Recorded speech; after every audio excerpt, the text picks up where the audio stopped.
స్త్రీ వశీకరణం కానీ పురుష వశీకరణం, ఈ రెండు వశీకరణాలు స్త్రీ కానీ పురుషుడు కానీ వర్తిస్తాయి. మనం చెప్పిన మాట వినకపోయినా మన దగ్గరికి వచ్చే విధంగా, మనం మాటకి గౌరవించే విధంగా, మనం రమ్మంటే రావాలి, పొమ్మంటే పోవాలి, కూర్చుంటే కూర్చోవాలి, లెమ్మంటే లేవాలి, మనం చెప్పిన మాట గౌరవించి మనం పెళ్లి చేసుకోవాలనే విధంగా కూడా స్త్రీ వశీకరణ కానీ పురుష వశీకరణం కానీ ఉంటుందమ్మా. ఈ వశీకరణం అనేది వాళ్ళకి ఏ విధంగా ఎవరి గురించి మనం చేయాలనుకుంటున్నామో వాళ్ళ పేరు మీద కూడా ఆ వశీకరణం పట్టుకొని ఆ మంత్రం ఒకటి చెప్తాను. ఆ మంత్రం మీరు జపించగలిగారంటే, ఆ వశీకరణం పట్టుకొని ఆ మంత్రం జపిస్తే 11 రోజుల్లో ఆ వ్యక్తి, నువ్వు ప్రేమించిన వ్యక్తి కానీ, అమ్మాయి కానీ, అబ్బాయి కానీ 11 రోజులు మీ దగ్గరికి వచ్చేది ఖచ్చితంగా గ్యారెంటీగా జరుగుతుంది. పరమశివుని అనుగ్రహంతో జరిగేది ఇది. ఏం జరగబోతుంది అనే వివరం మాత్రం వీడియోలో చూసి తెలుసుకుందాము. ఒంటరిగా వీడియో చూడండి, మీకే అంతా బోధపడుతుంది. వీడియో మీకు నచ్చితే తప్పకుండా ఒక చిన్న లైక్ అయితే చేసి మమ్మల్ని సపోర్ట్ చేయండి.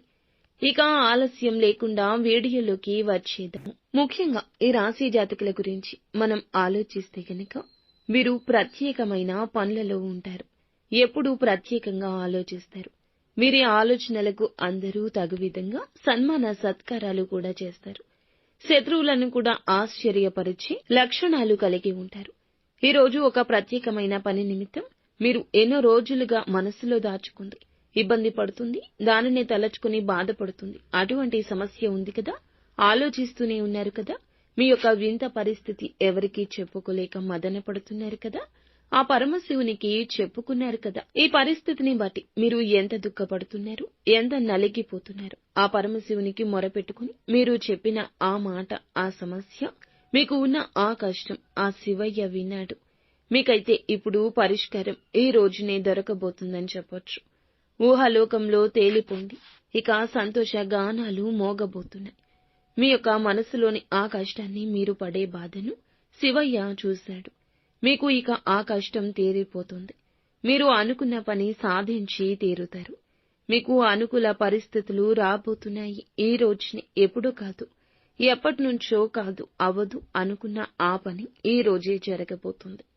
శివయ్య అనుగ్రహం మీకు తోడుగా ఉండబోతుంది. మీరు చేయాలనుకున్న పని ఇప్పుడు మీకు పూర్తవుతుంది. అనుకూల పరిస్థితులు ఏర్పడబోతున్నాయి. ధన సహాయం అందబోతుంది. మీరు కోరుకున్నట్లుగా విజయం చేకూరబోతుంది. ఇంతవరకు జరగదేమో అనుకున్న ఆ పని ఈ రోజు జరగడం ఒకంత ఆశ్చర్యాన్ని కలగజేస్తుంది. మీ సంతోషానికి, అలాగే మీ యొక్క ఆనందానికి అవధులే ఉండవని చెప్పుకోవచ్చు. మీ యొక్క జీవిత భాగస్వామి ఈ విషయంలో సంతోషాన్ని వ్యక్తం చేస్తారు. మీ స్నేహితులు మిమ్మల్ని ప్రశంసిస్తారు. వ్యాపార స్థానంలో మార్పులు చేర్పులు ఈ రోజున వ్యాపారస్తులకు కనిపిస్తున్నాయి. ఉద్యోగ స్థానంలో ప్రమోషన్లు దక్కే అవకాశం కూడా కనిపిస్తుంది. అధికారుల ప్రశంసలు దక్కుతాయి. సహోద్యోగుల సహకారంతో ఈ రోజున ఒక చిన్న పని చేస్తారు.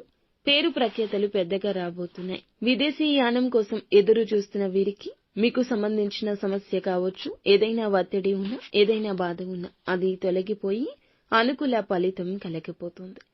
ఈ యొక్క రాశి వారికి సంబంధించి ప్రతి ఒక్క పరిస్థితి కూడా ఈ రోజు అనుకూలంగా మారుతుంది. అలానే ఎక్కువగా మీరు ఓవర్ ఎక్స్పెక్టేషన్స్ పెట్టుకోవద్దు. ఏది కూడాను తలకు మించిన వారం మోద్దామని అనుకోవద్దు. ఎదుటి వారితో మాట్లాడేటప్పుడు మాట విషయంలో జాగ్రత్తగా ఉండండి. ఈ రోజు ఒంటరిగా ఉంటూనే మీకు వచ్చే అద్భుతాలను చూసి ఎంజాయ్ చేయండి. మీకు సంబంధించిన విషయం ఎవరితో చెప్పొద్దు. జూజాయిగా కూడా ఎవరితో ఫోన్ చేసి ఏ ఫోన్ కాల్లో కూడాను మీ యొక్క పరిస్థితిని వివరించే ప్రయత్నం చేయొద్దు. నిత్యము శివారాధన తప్పనిసరిగా చేసుకోండి. అంతా మంచి